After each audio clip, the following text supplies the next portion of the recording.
The next one is talking about your staffing model, how many employees and responsibilities. So we touched on it a little in the introduction. I don't know if anyone has anything more to add about sort of the structure of your employees. Is it just you and, processors, drivers? Do you have any management levels besides yourself?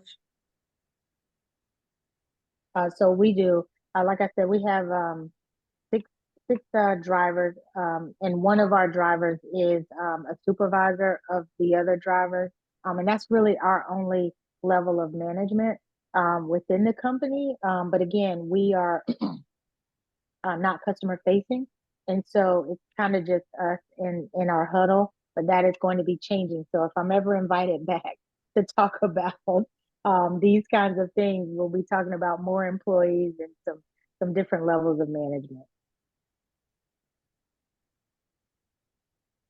Yeah, I mean, on our end, our drivers are kind of, let's say, independent in a way. Like they're all self-sufficient. They kind Mhm. of know their routes.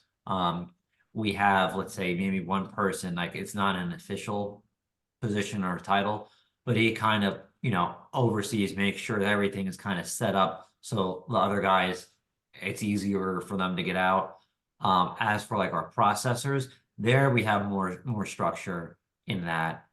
We have, let's say, our general manager who oversees them, and then let's say we do different shifts. So we do a shift like when our store is also closed. So we have like a shift lead for that overnight shift. So we have that kind of structure within that for our processors. Yeah, our drivers are pretty independent too. They do, they know their job. They come in, they get their routes, and we have like a manager and assistant manager.